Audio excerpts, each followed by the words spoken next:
अहमद पटेल तो मात्र एक नाम है, काम तो सोनिया जी का था।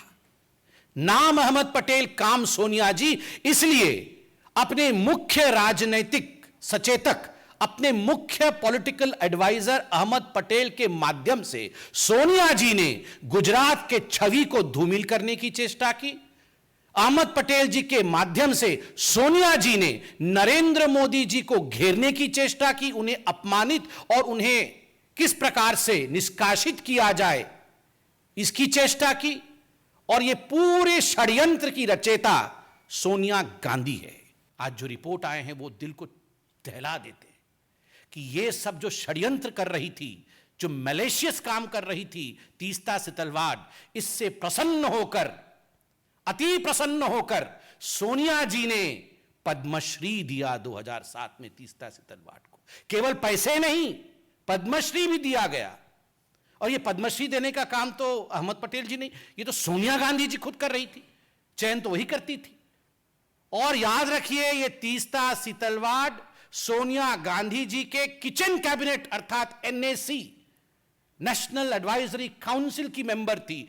Teesta Setalvad was one of the coveted members, a revered member of the National Advisory Committee of Sonia Gandhi, which was a non-constitutional body, and she worked according to the advices of Teesta Setalvad. बंधुगण, आज अखबारों में यह भी छपा है कि तीस्ता सितलवाड़ राज्यसभा की सीट चाहती थी, राज्यसभा का नॉमिनेशन चाहती थी। ये तो हम सरकार में आ गए, वरना आज तीस्ता सितलवाड़ हो सकता है गृह मंत्री होती, हो सकता है आज एक बहुत बड़े पद पे होती। हामिद अंसारी जी के लिए 3-3 लाइन के कागज रिलीज करते हैं और हर दिन शाम को आप मीडिया वाले जो चतुर्थ स्तंभ हैं वो आप इनके कागज की धज्जियां उड़ा देते हैं, हकीकत सामने ले आते हैं, फोटो दिखा देते हैं, हकीकत दिखा देते हैं। तो आज भी केवल कागज से काम नहीं चलेगा Jairam Ramesh ji. With a clear conscience we beseech Sonia Gandhi ji to come and hold a press conference and address the nation as to why she was conspiring against Narendra Modi. ये अटैक अहमद पटेल पे नहीं है, क्योंकि अहमद पटेल तो केवल एक पॉलिटिकल एडवाइजर थे। He was just a pawn who was used in the hands of Sonia Gandhi. वो तो केवल एक माध्यम थे। षड्यंत्रकारी तो सोनिया गांधी है। उत्तर सोनिया जी को देना पड़ेगा। हम अहमद पटेल जी की परिवार का सम्मान करते हुए उनसे कोई उत्तर नहीं मांग रहे हैं। उत्तर सोनिया जी को देना पड़ेगा, जिनके एडवाइजर अहमद पटेल थे। He was just the medium through which Sonia Gandhi acted. Anit और उन्हें बदनाम करने की चेष्टा उस समय की political party, ruling political party Congress ने जिस प्रकार का षड्यंत्र रच के किया था, समय के साथ धीरे धीरे परत दर परत सच्चाई सामने आ रही है। आप सबको अवगत है कि चंद हफ्तों पहले सुप्रीम कोर्ट में जब यह केस कॉन्क्लूड किया था तो सुप्रीम कोर्ट ने कुछ सख्त टिप्पणी की थी। केवल टू रिफ्रेश द मेमोरी, आपकी याददाश्त को ताजा करने के लिए वो 2 लाइन सुप्रीम कोर्ट से मैं पढ़ना चाहता हूं, क्योंकि आज जो प्रेस कॉन्फ्रेंस है इसी संदर्भ में है। सुप्रीम कोर्ट ने कहा था, क्लीन चिट देते हुए नरेंद्र मोदी जी को, कि the proceedings have been pursued for the last 16 years to keep the pot boiling, obviously for ulterior design. All those involved in such abuse of process need to be in the dock and proceeded with in accordance with the law. कुछ ऐसे लोग थे जो जानबूझ के अपने ulterior design, अपने षड्यंत्र के कारण, अपने मकसद के कारण पॉट बॉइलिंग अर्थात इस पूरे विषय को जीवित रखने का काम कर रहे थे और अतथ्य प्रस्तुत कर रहे थे। अब समय आ गया है, यह सुप्रीम कोर्ट ने कहा था, कि इन लोगों के ऊपर भी कानून का सिकंजा कसे और इन लोगों को भी जुडिशियल ट्रायल फेस करना पड़े। यह सुप्रीम कोर्ट की सख्त टिप्पणी थी और मीडिया ने रिपोर्ट किया था। इसके पश्चात कुछ लोगों की गिरफ्तारी हुई।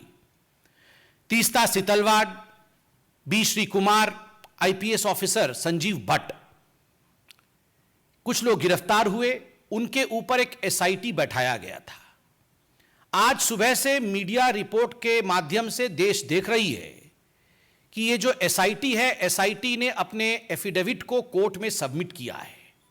एफिडेविट ने अपने जांच को कंक्लूड करके ये जो रिपोर्ट रखा है बहुत सारे सत्य को ये सामने लाती है। It reveals shocking truth, shocking facts have come to the fore after the SIT report in front of the court.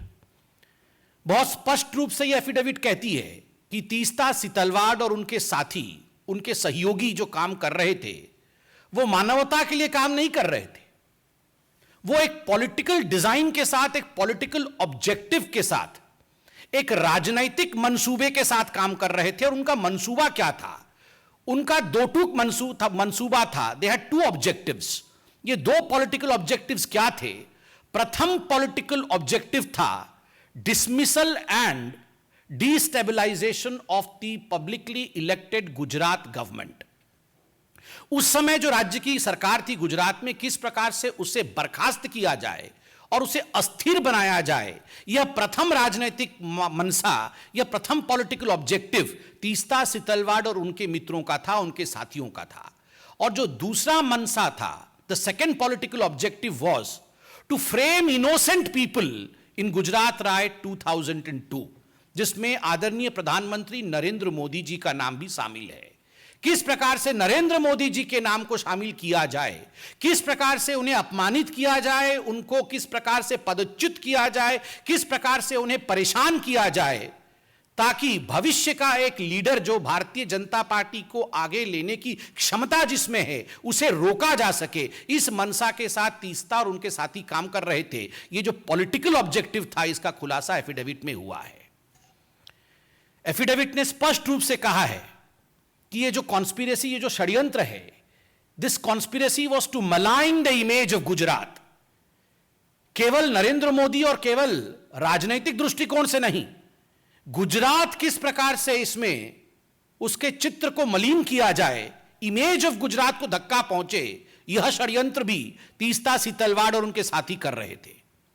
और दुख का विषय, जो हम कह रहे थे, जो हम सोच रहे थे, जिस पर डिबेट और डिस्कशंस होते थे, आज एफिडेविट में वो हकीकत सामने आया है कि षड्यंत्र तो हुआ, षड्यंत्र के रचयिता कौन थे? Who were the ones who were driving these conspiracies? Ahmad Patel, Shri Ahmad Patel, जो पूर्व के कांग्रेस के दिग्गज नेता, राज्यसभा के मेंबर ऑफ पार्लियामेंट और मुख्यतः chief political adviser to the then Congress president Sonia Gandhi. मैं आज इस मंच से अहमद पटेल जी की शांति की कामना करता हूं। वो आज हमारे बीच में नहीं है और भारतीय जनता पार्टी संवेदनशीलता में विश्वास रखती है। अहमद पटेल तो मात्र एक नाम है, he is just a name. The driving force behind Ahmed Patel was his boss Sonia Gandhi. Ahmed Patel तो मात्र एक नाम है, काम तो सोनिया जी का था।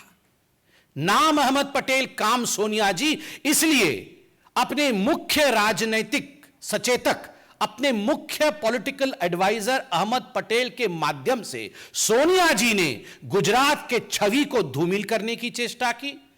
अहमद पटेल जी के माध्यम से सोनिया जी ने नरेंद्र मोदी जी को घेरने की चेष्टा की, उन्हें अपमानित और उन्हें किस प्रकार से निष्कासित किया जाए, इसकी चेष्टा की। और यह पूरे षड्यंत्र की रचयिता सोनिया गांधी है। और आगे बड़े स्पष्ट शब्दों में यह एफिडेविट कहती है, मीडिया से हमने एफिडेविट डाउनलोड किया है क्योंकि मीडिया एफिडेविट चला रही है। And I would like to quote from the affidavit, and I quote, the applicant Sitalwad held a meeting with Ahmed Patel and received rupees 5 lakh at the first instance, where the money was given to her by one of the witnesses on the instructions of Patel. 2 days later, they met at the circuit house at Shahibabad in Ahmedabad, where she received rupees 25 lakh more from Patel. This amount was not for relief work, as relief activity was carried out by Gujarat Relief Committee. There were many other political leaders in the meeting.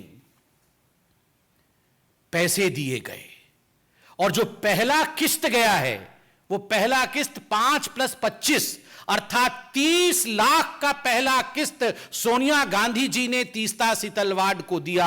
Ahmad Patel जी हमारे बीच में नहीं है, अहमद पटेल जी ने तो केवल deliver किया, दिया सोनिया जी ने अपनी तिजोरी से। डिलीवरी की अहमद पटेल जी ने और लिया तीस्ता सितलवाड ने। और याद रखिए, ये 30 लाख उस जमाने में केवल पहला किस्त था। This was just the first instalment. इसके आगे न जाने कितने करोड़ों रुपए सोनिया गांधी जी ने नरेंद्र मोदी जी को अपमानित और बदनाम करने के लिए, झूठे षड्यंत्र में फंसाने के लिए, बीजेपी को नीचे गिराने के लिए, बीजेपी कैसे आगे ना बढ़े इस चेष्टा में, और केवल बीजेपी और मोदी को पीछे रख करके राहुल गांधी को प्रमोट करने के लिए तीस्ता सितलवाड का इस्तेमाल इस पैसे से सोनिया गांधी जी ने किया। और एक बड़ी बात जो एफिडेविट कहती है, this money was not for relief work. यह पैसा कोई रिलीफ वर्क के लिए नहीं था, किसी गरीब के लिए नहीं था, किसी दुखियारी के लिए नहीं था। यह पैसा उनके पर्सनल यूज के लिए था, क्योंकि गुजरात रिलीफ कमेटी बनी हुई थी। जो भी पैसा रिलीफ वर्क के लिए जाता था वो इस कमेटी में जाता था। और दूसरे पॉलिटिकल लीडर्स के साथ भी मीटिंग हुई। सबसे बड़ी बात है, यह एफिडेविट कहती है 4 महीने बाद पुनः एक क्लैंडेस्टीन, कोट अनकोट क्लैंडेस्टीन माने चोरी चोरी चुपके चुपके, चोरी चोरी चुपके चुपके रात के अंधेरे में ये सारे षड्यंत्रकारी, कौन? तीस्ता सितलवाड, संजीव भट्ट, श्री कुमार, ये कहां मिले? ये अहमद पटेल जी के घर में मिलते हैं। और उसके बाद कांग्रेस के बड़े बड़े दिग्गज नेताओं के साथ मिलते हैं। What was the purpose? The only purpose was to destabilize and dismiss the Gujarat government and to defame the then CM of Gujarat, Narendra Modi ji. एक ही मकसद था, उसको लेकर इनकी मीटिंग होती है। आज जो रिपोर्ट आए हैं वो दिल को दहला देते हैं कि ये सब जो षड्यंत्र कर रही थी, जो मैलिशियस काम कर रही थी तीस्ता सितलवाड, इससे प्रसन्न होकर, अति प्रसन्न होकर सोनिया जी ने पद्मश्री दिया 2007 में तीस्ता सितलवाड को। केवल पैसे नहीं, पद्मश्री भी दिया गया। और ये पद्मश्री देने का काम तो अहमद पटेल जी नहीं, ये तो सोनिया गांधी जी खुद कर रही थी, चयन तो वही करती थी। और याद रखिए, ये तीस्ता सितलवाड सोनिया गांधी जी के किचन कैबिनेट अर्थात NAC, नेशनल एडवाइजरी काउंसिल की मेंबर थी। Teesta Sitalwad was one of the coveted members, a revered member of the National Advisory Committee of Sonia Gandhi, which was a non-constitutional body, and she worked according to the advices of Teesta Sitalwad. बंधुगण, आज अखबारों में यह भी छपा है कि तीस्ता सितलवाड राज्यसभा की सीट चाहती थी, राज्यसभा का नॉमिनेशन चाहती थी। ये तो हम सरकार में आ गए, वरना आज तीस्ता सितलवाड हो सकता है गृह मंत्री होती, हो सकता है आज एक बहुत बड़े पद पे होती। किस प्रकार से यह सरकार पहले चल रही थी। और अंत में यह एफिडेविट कहती है, miss appropriation of funds for personal use, personal use के लिए मिस अप्रोप्रिएट किया फंड। और यह जो फंड मिस अप्रोप्रिएट किया, इसका एक FIR हुआ था, फिरोज खान पठान ने किया था गुलबर्ग सोसाइटी के। गुलबर्ग सोसाइटी के खुद फिरोज खान पठान ने किया था कि पैसा तो हमारे नाम पे इकट्ठा किया, म्यूजियम बनाएंगे ऐसा कहा, किंतु ये सारे पैसे आपने खर्च किए अपने ऊपर। और मैं आज एक मोटा सा दस्तावेज लेके आया हूं। ये जो दस्तावेज है, ये बीजेपी का दस्तावेज नहीं, ये हाई कोर्ट ऑफ गुजरात का जजमेंट है। आप सोचिए जरा, सुनिए जरा, मैं पढ़ता हूं। द डाटा रिसीव्ड, मैं आपको एक एक करके पढ़ के सुनाता हूं कोर्ट के ऑब्जर्वेशन क्या था। Money which was meant for the poor and the needy have been misappropriate by the applicants for their own materialistic pleasure and comfort. Huge amount has been used for the purchase of items like wine, shoes, holiday resorts, air tickets etcetera. Wine और shoes, holiday resorts, ये है तीस्ता सितलवाड की हकीकत। Wine and shoes, resorts, गरीबों के पैसे के ऊपर इस प्रकार का जुल्म। और सुनिए कोर्ट क्या कहती है। The statement of the 13 witnesses recorded till date clearly indicate that not a single rupee is received by them, them means जिन्होंने केस किया है, by them towards financial aid और रिहैबिलिटेशन और construction of museum, Investigation has revealed that it is only after the publication of interviews, photographs, articles relating to the Gujarat riots, and more particularly after the massive campaign in 2008 onwards for collecting funds for establishment of the Museum of Resistance for the Gulbarga Society, that the funds started flowing into the two NGOs in crores. 44% of which in Sabrang Trust and 35% to the CJP have been transferred into personal accounts. Crores were transferred into personal accounts, a court कहती है. Having gone through the material on record, I have noticed, I means the judge, I have noticed something very shocking and at the same time extremely sad. मैं बहुत दुखी हूं, जज कह रहे हैं. There are serious allegations against the applicants of misuse and misappropriation of huge amount received by them through various donors. The money which should have gone to the poor and the needy appears to have been prima facie misused for their personal pleasure and comfort. Personal pleasure और comfort के लिए ये पैसा इस्तेमाल किया गया. बंधुगण, हमारी ये सरकार, मैं आज बीजेपी को भी धन्यवाद देता हूं. मैं तो एक बीजेपी का साधारण, हम दोनों जो बैठे हैं साधारण कार्यकर्ता हैं, मगर इस विराट पार्टी को आज हम भी धन्यवाद देते हैं. Not through vengeance but through patience we work. कभी भी बदले के भाव के साथ नहीं, धैर्य के साथ ये पार्टी काम करती है. और आज जो उक्ति हजारों करोड़ों साल से कहा जाता है, भगवान के घर में देर है मगर अंधेर नहीं, ये सारे एफिडेविट, ये सारे जजमेंट आज ये प्रूव करता है कि अगर धैर्य रख के काम किया जाए, बदले के भाव से काम नहीं किया जाए, तो ऊपर वाला भी, the supreme consciousness yields, he listens, और सच्चाई सामने आती है. Truth has the uncanny habit of revealing itself. It may be late but ultimately truth reveals itself. And the truth is the driving force behind the conspiracy was Sonia Gandhi. सच्चाई है कि जो driving force है, किस प्रकार नरेंद्र मोदी जी को अपमानित किया जाए, बदनाम किया जाए, बीजेपी को छल कपट करके समाप्त किया जाए, गुजरात में सरकार को वहां डिसमिस किया जाए, उसको किस प्रकार से अस्थिर किया जाए, गुजरात दंगे को लेकर राजनीति की जाए, इसके पीछे केवल और केवल एक व्यक्ति थी और वह है Sonia Gandhi, the president of the Congress party. Today we are wanting answers from none other than Sonia Gandhi. No Jairam Ramesh would suffice in answering this. Jairam Ramesh ji को एक कागज रिलीज कर देंगे और इनके कागजों की हकीकत तो हम 3 दिन से देख रहे हैं. ये हामिद अंसारी जी के लिए 3-3 लाइन के कागज रिलीज करते हैं और हर दिन शाम को आप मीडिया वाले जो चतुर्थ स्तंभ हैं, वो आप इनके कागज की धज्जियां उड़ा देते हैं, हकीकत सामने ले आते हैं, फोटो दिखा देते हैं, हकीकत दिखा देते हैं. तो आज भी केवल कागज से काम नहीं चलेगा Jairam Ramesh ji. With a clear conscience we beseech Sonia Gandhi ji to come and hold a press conference and address the nation as to why she was conspiring against Narendra Modi. See, as far as Jairam Ramesh is concerned, I have observed that the day he became the media head of the communication head of Congress party, ये पहले से ही एक ऐसा document बना के रखे हुए होते हैं. ये हर दिन के हिसाब से डॉक्यूमेंट बना के रखे होते हैं कि this is malicious, this is mischievous, we have nothing to do, और केवल उसमें डेट चेंज कर करके रिलीज करते हैं. हमने प्रेस कॉन्फ्रेंस नहीं किया, एफिडेविट अभी जयराम रमेश जी ने पूरा पढ़ा नहीं और सुबह 6 बजे रिलीज कर दिया कि मिस्चीवियस है. अरे अभी तो प्रेस कॉन्फ्रेंस हुआ है, सारे डॉक्यूमेंट तो हमने अभी दिखाए हैं. जयराम रमेश जी, आपसे नहीं हो पाएगा, सोनिया जी को कहिए. Sonia ji was the driving force. We do not want a Jairam Ramesh to answer with a piece of paper. We want Sonia ji to answer.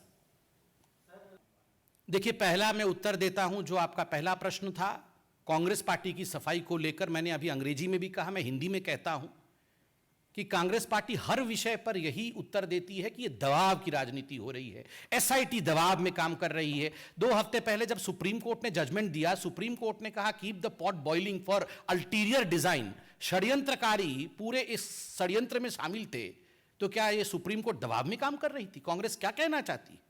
ये पूरा देश दबाव में काम करता है? कोई दबाव में काम नहीं करता है. आज सोनिया जी और कांग्रेस पार्टी दबाव में है क्योंकि आज वो धरे गए हैं, आज वो पकड़े गए हैं और आज उनको उत्तर देना पड़ेगा। जहां तक अहमद पटेल जी का सवाल है, देखिए मैंने बहुत संवेदनशीलता के साथ कहा उनकी आत्मा को शांति मिले।